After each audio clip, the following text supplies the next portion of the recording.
أما بعد فإن خير الحديث كتاب الله وخير الحدي حدي محمد صلى الله عليه وسلم وشر الأمور محدثاتها وكل محدثة بدعة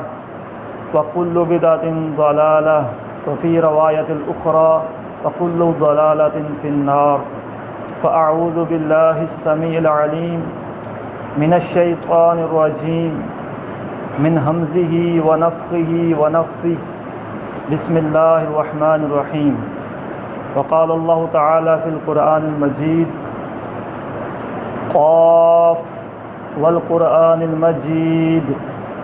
بل عجبوا أن جاءهم منذر منهم فقال الكافرون هذا شيء عجيب أإذا متنا وكنا ترابا ذلك رجع بعيد قد علمنا ما تنقص الأرض منهم وعندنا كتاب حفيظ بل كذبوا بالحق لما جاءهم فهم في أمر مريج أفلم ينظروا إلى السماء فوقهم كيف بنيناها وزيناها وما لها من فروج والأرض مددناها وألقينا فيها رواسي وأنبتنا فيها من كل زوج بهيج تبصرة وذكرى لكل عبد منيب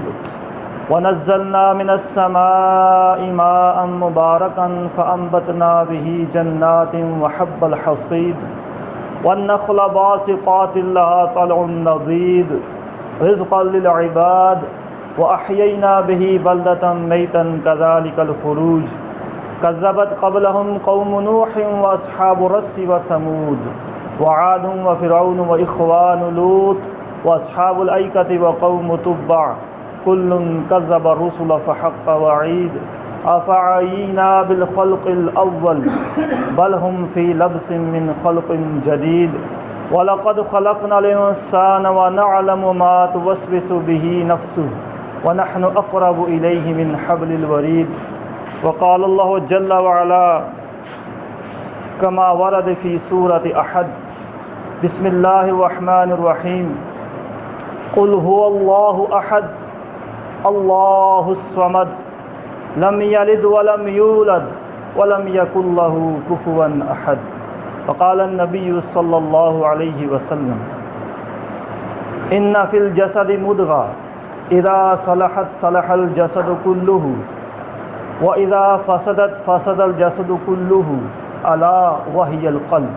وقال النبي صلى الله عليه وسلم بني الإسلام على خمس شهادة الله إله إلا الله وأن محمد رسول الله وإقام الصلاة وإيتاء الزكاة وصوم رمضان والحج. وقال النبي صلى الله عليه وسلم إياكم والظن فإن الظن أكذب الحديث. وقال النبي صلى الله عليه وسلم لا تشرك بالله وإن قتلت أو حرقت. محترم سامعین، آپ کے سامنے سورہ قاف کی ابتدائی آیات تلاوت کی ہیں اور 30ویں پارے کی 112 نمبر سورہ جسے سورہ احد اور اس کا نام سورہ توحید بھی ہے یہ تلاوت کی ہے اور چند احادیث مبارکہ رسول اللہ صلی اللہ علیہ وسلم سے جو مروی ہیں وہ بیان کی ہیں. اسلام میں خاص کر قرآن پاک میں جن 3 چیزوں پر زور دیا گیا ہے اس میں سب سے پہلی ہے توحید، توحید الوہیت، اس کے بعد ہے رسالت اور اس کے بعد ہے آخرت. قرآن میں سب سے جو بنیادی اور جوہری مسئلہ ہے اور انبیاء نے اس کے پیچھے ترک وطن بھی کیا، مشکلات بھی برداشت کیں، حتیٰ کہ کئی انبیاء قتل بھی کیے گئے، اللہ کی راہ میں شہید ہو گئے. اقوام اور انبیاء کے درمیان سب سے بڑا مختلف ہی مسئلہ، متنازع مسئلہ ہے وہ ہے توحید، توحید الوہیت. وہ توحید ربوبیت کو تو مانتے تھے، اللہ تعالیٰ کو رازق خالق مالک مانتے تھے، لیکن اللہ تعالیٰ کو الہ نہیں مانتے تھے. اس سورہ کا شان نزول یہ بیان کیا گیا کہ سیدنا ابی بن کعب رضی اللہ عنہ فرماتے ہیں کہ مشرکوں نے رسول اللہ صلی اللہ علیہ وسلم سے یہ دریافت کیا کہ اپنے رب کا ہم سے نسب تو بیان کریں۔ یہ صورت کا اس کے پڑھنے سے یہ معلوم ہوتا ہے کہ کسی کے سوال کا جواب ہے، کیونکہ کوئی پوچھتا ہے تو اس کو جواباً یہ چیز بتلائی جاتی ہے کہ جس شخصیت کے بارے میں تم پوچھ رہے ہو اس کی یہ صفات ہیں۔ تو اس صورت میں بھی مالک کائنات نے یہی ارشاد فرمایا۔ مجوسیوں کے بھی جواب ہیں جو دو خدا کے ماننے والے تھے، ایک نیکی کا اور ایک بدی کا۔ مشرکین مکہ جو بت پرست تھے، اس کے علاوہ جو یہودی تھے وہ کہتے تھے کہ عزیر ابن اللہ کہ عزیر اللہ کے بیٹے ہیں، وقالت النصارى مسیح ابن اللہ، اور عیسائی کہتے تھے کہ مسیح اللہ کے بیٹے ہیں۔ تو ان سب عقائد کا رد کرتے ہوئے ایک جامع اور مختصر اور بہت ہی اس میں ایسے مضامین اللہ تعالیٰ نے توحید کے بارے میں بیان فرمائے کہ اگر کوئی بندہ اس کو گہرائی سے پڑھے تو اس میں بہت سی چیزوں کو اللہ تعالیٰ نے واضح فرمایا ہے۔ توحید الوہیت پر بڑا زور دیا ہے مالک کائنات نے، کہ ارشاد باری ہے قل هو اللہ احد، کہہ دیجیے اے رسول هو اللہ، وہ اللہ احد، ایک ہے، یکتا ہے، یگانہ ہے، یعنی اس کا کوئی ہمسر نہیں ہے۔ وہ اپنی صفات میں، حدود و اختیارات کے معاملے میں، وہ نظام کے معاملے میں، اس دنیا کو پیدا کرنے کے معاملے میں، اس دنیا کو ختم کرنے کے معاملے میں، ابتدائی آفرین سے لے کر تا قیامت وہ اکیلا ہے۔ یہ مشرکین نے سوال کیا تھا کہ جس الہ کی آپ ہمیں دعوت دیتے ہیں اس کا حسب نسب تو بیان کریں۔ تو اللہ نے یہ صورت نبی علیہ السلام پر اتار دی۔ تو رسول اللہ صلی اللہ علیہ وسلم کے یہ الفاظ ہیں کہ وہ اللہ اکیلا ہے، اللہ الصمد ہے، اور صمد وہ ہوتا ہے جو نہ کسی سے پیدا ہو اور نہ اس سے کوئی پیدا ہو، اس لیے کہ جو کسی سے کوئی پیدا ہوتا ہے وہ ضرور مرتا ہے۔ ظاہری بات ہے جو چیز پیدا ہوتی ہے اس کو فنا بھی ہونا ہے، کل من علیہا فان کل نفس ذائقۃ الموت۔ تو جس چیز کو مرنا ہے اس کا وارث بھی ہوتا ہے۔ تو اللہ تعالیٰ ان چیزوں سے پاک ہے، نہ وہ مرے گا، نہ اس کا کوئی وارث ہوگا، اور نہ اس کو کوئی کفو ہے۔ راوی کہتا ہے کہ کفو کے معنی یہ ہے کہ اللہ اس کے کوئی نہ مشابہ ہے، نہ اس کے کوئی برابر ہے، اور نہ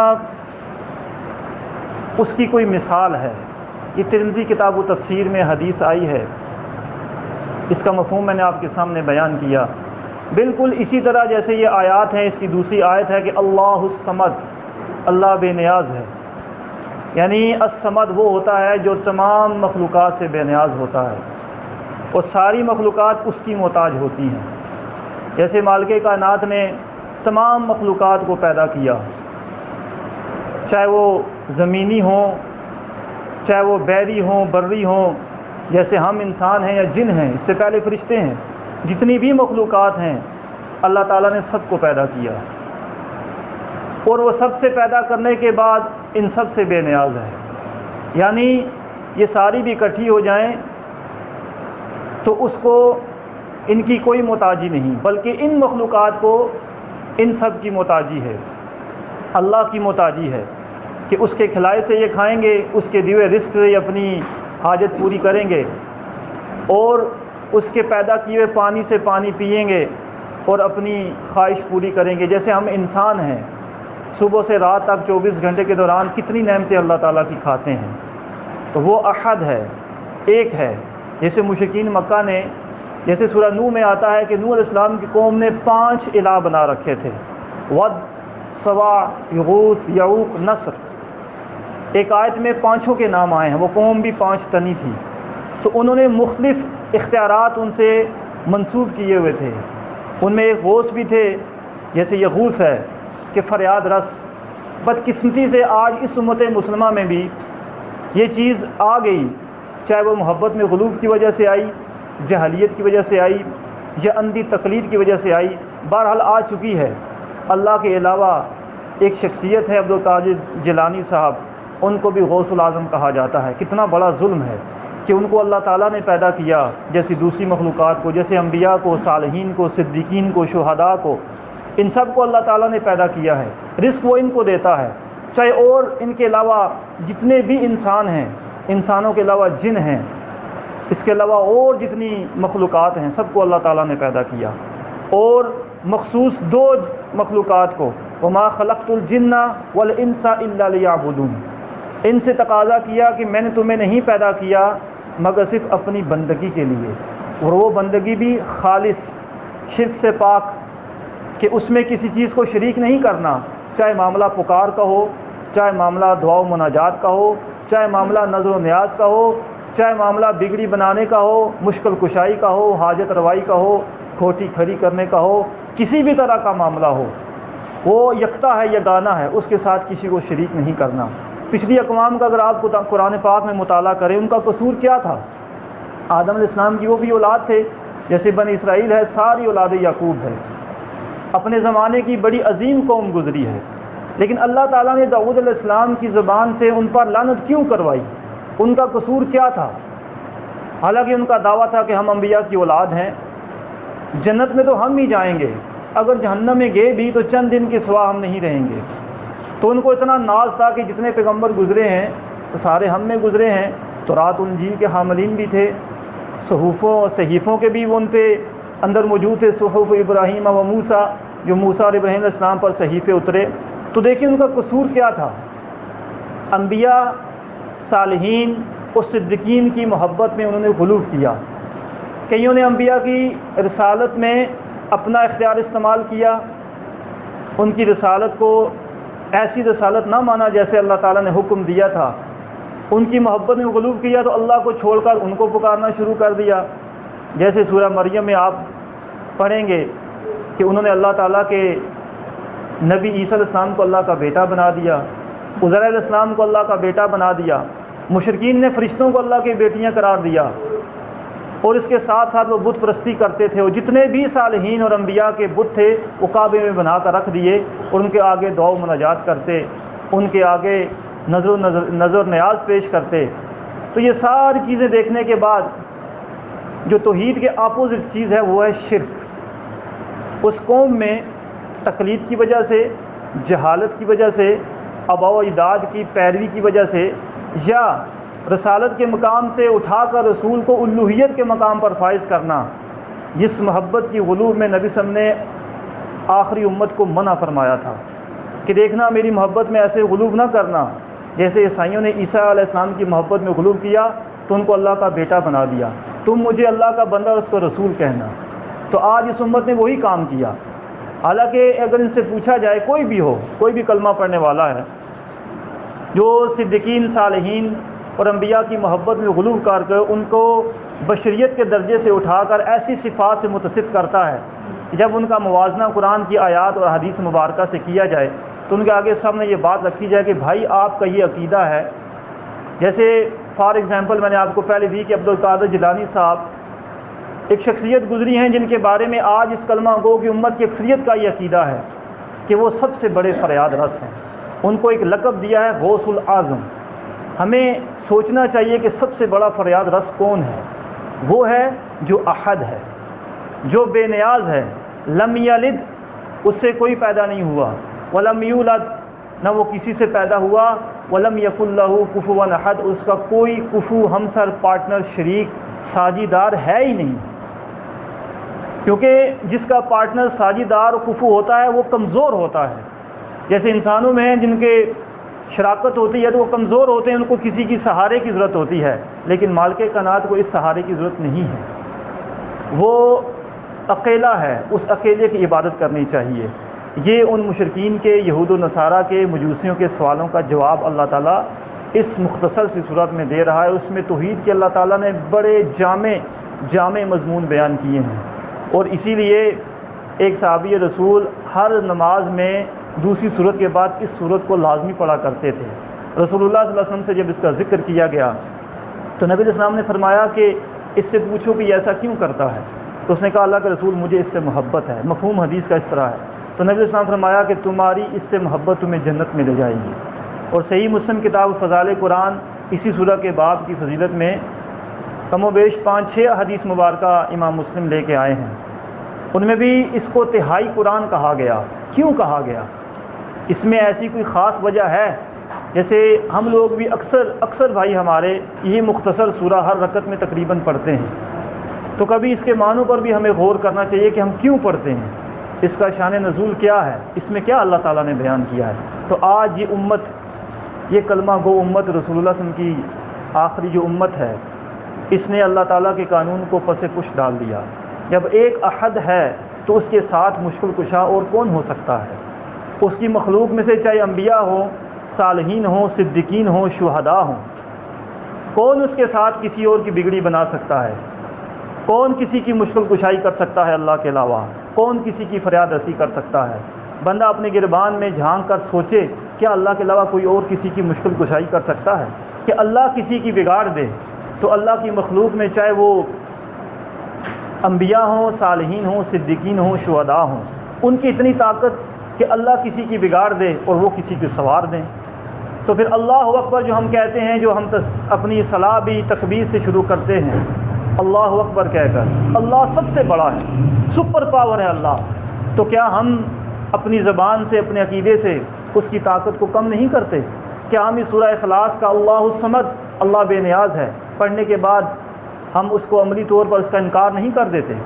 اس کے بعد لم یلد ولم یولد، یہ صفات تو اللہ تعالیٰ کی نہیں ہیں، یہ تو بندوں کی ہیں جن کو ہم پکارتے ہیں، وہ پیدا کیے گئے ہیں۔ ان میں جو ایک صفت ہے کہ اللہ تعالیٰ کسی سے پیدا نہیں کیا گیا، اس نے سب کو پیدا کیا ہے، تو یہ جن کو ہم پکارتے ہیں یہ تو ان کی صفات ہیں، وہ پیدا بھی کیے گئے ہیں، ان کی اولاد بھی ہوتی ہے، ان کے وارث بھی ہوتے ہیں، وہ کمزور بھی ہوتے ہیں، انہیں کھانے پینے کی بھی حاجت ہوتی ہے، سونے کی بھی ہوتی ہے، لیکن مالک کائنات هو الحی القیوم لا تأخذہ سنۃ ولا نوم، نہ اسے موت ہے، ہمیشہ زندہ رہے گا، سب کو تھامنے والا، نیند تو دور، اسے اونگ بھی نہیں آتی۔ لیکن انسان اگر کھانا کھا لے ان دنوں میں، گرمیوں کے دنوں میں، تو دوپہر کے کھانے کے بعد اسے لازمی اونگ آتی ہے، نیند کے جھٹکے لگتے ہیں، بعض اوقات نیند کا غلبہ بیٹھے بیٹھے اس کی آنکھ لگ جاتی ہے، حتیٰ کہ خراٹے بھی نکلنے شروع ہو جاتے ہیں۔ تو کیا ایک انسان ہو، افضل البشر رسول اللہ صلی اللہ علیہ وسلم ہو، یا صحابہ میں سے صدیق کے اعلیٰ درجے پہ فائز ابو بکر صدیق رضی اللہ عنہ ہوں، یا عمر رضی اللہ عنہ، عثمان، علی، طلحہ، زبیر، جتنے صحابہ کرام ہیں، بڑی فضیلت ہے ان کی عام انسانوں سے بڑھ کر، کوئی انسان ان کی عظمت کو چھو نہیں سکتا، چاہے کتنا ہی متقی نیک کیوں نہ ہو، اور وہ سارے مل کر کسی نبی کی عظمت کو پہنچ نہیں سکتے۔ ایسی ہستیاں، سند یافتہ ہستیاں، ان کے معاملات جب ہم قرآن میں پڑھتے ہیں، حدیث میں پڑھتے ہیں، تو اللہ کے آگے وہ سارے فقیر نظر آتے ہیں، سارے بے بس، دس بستہ اس کے آگے ہاتھ باندھ کر کھڑے ہیں، اس سے اپنی دعا و مناجات کرتے ہیں، اس سے استغاثہ کرتے ہیں، اس کے آگے گڑ گڑاتے ہیں، اس کی بندگی کرتے ہیں، اس کے نام کی نظر و نیاز دیتے ہیں، اس کو پکارتے ہیں، اس کی بندگی خالص کرتے ہیں، کسی کو اس کا شریک نہیں کرتے۔ لیکن آج اس امت میں اگر نظر دوڑائی جائے تو یہ صلاۃ صوم کی پابند امت، یہ رمضان کے روزے رکھنے والی، یہ حج و عمرے کرنے والی، لیکن افسوس کے ساتھ جب اس توحید کے پہلو کو اس سے موازنہ کیا جائے، ان کو جو سب سے پہلی توحید کی جو ہے توحید الوہیت، جو سب سے کامن ہے، ربوبیت کو تو وہ سارے مانتے تھے مشرکین مکہ بھی، لیکن جو الہ ہے بندگی، تو اس کے ساتھ اکثر ہمارے کلمہ گو بھائی اللہ تعالیٰ کے ساتھ دوسری ہستیوں کو شریک کرتے ہیں، چاہے قبر میں پڑی میت ہو یا ایک غائب میں چیز ہو جس کو وہ جانتے بھی نہیں، وہ اس کو پکارتے ہیں، اللہ تعالیٰ کے مقابلے میں اس کو لا کھڑا کر دیتے ہیں۔ یہ شرک ہے میرے بھائی، یہ اللہ تعالیٰ کے ساتھ بہت بڑا ظلم ہے۔ یہ آیت، یہ صورت ہمیں اس چیز کی دعوت دیتی ہے کہ قل هو اللہ احد، جب ہم کسی کو احد کہتے ہیں تو احد میں پورے اسلام کی دعوت ہے۔ ایک صحابی جن کا نام آپ نے سنا ہے، بلال رضی اللہ عنہ، وہ کوئی لمبی چوڑی بات نہیں کرتے، جب ان کا مالک ان پہ تپتی ریت، ان کے سینے پہ پتھر بھاری رکھتا ہے، وہ اپنے منہ سے کیا کلمہ ادا کرتے ہیں، احد احد احد، یعنی ایک ہی الفاظ کہتے ہیں، یہ 3 حرفوں کا ایک لفظ احد، وہ اپنے منہ سے کہتے ہیں تو مشرکین مکہ کو چڑ ہوتی ہے، وہ پوری اسلام کی دعوت بیان کرتے ہیں کہ جو تم نے یہ جو بنا کر رکھے ہیں 360 کعبے میں، جو تم نے الہین اثنین، دو الہ کھڑے کیے، میں ان کو نہیں مانتا، احد میں ایک اللہ کو مانتا ہوں، لا الہ الا اللہ، اس کے علاوہ کوئی الہ نہیں ہے، کوئی بگڑی بنانے والا نہیں، کوئی کھوٹی کھڑی کرنے والا نہیں، کوئی مشکل کشا نہیں ہے، صرف ایک ہے، تو وہ پوری دعوت اپنے اس احد ایک 3 حرفی لفظ سے وہ پوری دعوت اسلام بیان کر دیتے ہیں۔ اللہ تعالیٰ نے سورہ توحید میں بھی وہی لفظ استعمال کیا، قل هو اللہ احد، اے رسول ان سے کہیے، میرا حسب نسب پوچھتے ہیں تو آپ ان کو بتا دیجئے کہ وہ اللہ جس کے بارے میں تم پوچھتے ہو احد، ایک ہے، اس کی کوئی بیوی نہیں ہے، کوئی اس کی اولاد نہیں ہے، نہ اس کا کوئی ماں باپ ہے، وہ اکیلا ہے۔ تو آج یہ امت اس شرک میں مبتلا ہے۔ افسوس کے ساتھ جب ان کو دعوت دی جاتی ہے کہ اللہ کے ساتھ شرک نہ کریں، اللہ کے رسول کی محبت میں غلو کر کے اللہ کی صفات سے متصف نہ کریں، تو آگے سے وہ جہلیت سے یا ان کو سمجھ نہیں ہے یا اندھی تقلید سے وہ آگے سے یہ بات کرتے ہیں کہ تم بہت بڑے گستاخ رسول ہو۔ حالانکہ رسول اللہ صلی اللہ علیہ وسلم کی تعلیمات دیکھی جائیں حدیث کی کتب میں اور قرآن پاک میں، تو جگہ جگہ ہر رسول نے یا قوم اعبدوا اللہ ما لکم من الہ غیر، اے میری قوم کے لوگوں کہ اللہ کے سوا تمہارا کوئی اور الہ ہے۔ یہ الہ بڑا وسیع المانی لفظ ہے، یہ ساری چیزوں کو اپنے اندر سمیٹ لیتا ہے۔ اللہ کے اور بھی بہت سے صفاتی نام ہیں، لیکن ایک الہ ایسا وسیع المانی لفظ ہے کہ اس میں تمام چیزیں جو الہ سے متصف الہ کے ریلیٹڈ ہوتی ہیں وہ ساری اس میں آ جاتی ہیں۔ تو ہمیں بھی اس صورت کو بار بار پڑھنا چاہیے، اس کے مضامین پر غور کرنا چاہیے، پھر اس کا موازنہ ہمیں اپنے ایمان سے کرنا چاہیے کہ کیا ہمارا ایمان اس کے متعلق ہے۔ پھر ذرا معاشرے میں نظر دوڑانی چاہیے، اپنے بچوں کو یہ سورہ توحید، یہ سورہ احد، یہ سورہ اخلاص یہ یاد کرانی چاہیے ترجمے سے، اس کے مضامین خود بھی غور کرنا چاہیے۔ بار بار ہم اس کو جو اپنی رقطہ میں پڑھتے ہیں تو ہمیں اس کے مضامین کا بھی علم ہونا چاہیے۔ تو مالک کائنات سے دعا ہے کہ اللہ تعالی ہمیں قرآن و پاک کو سمجھنے کی اور سمجھ کر عمل کر کے دوسروں تک پہنچانے کی توفیق دے، اپنی پناہ میں رکھے۔ سبحان ربک رب العزت عما یصفون وسلام علی المرسلین والحمد للہ رب العالمین۔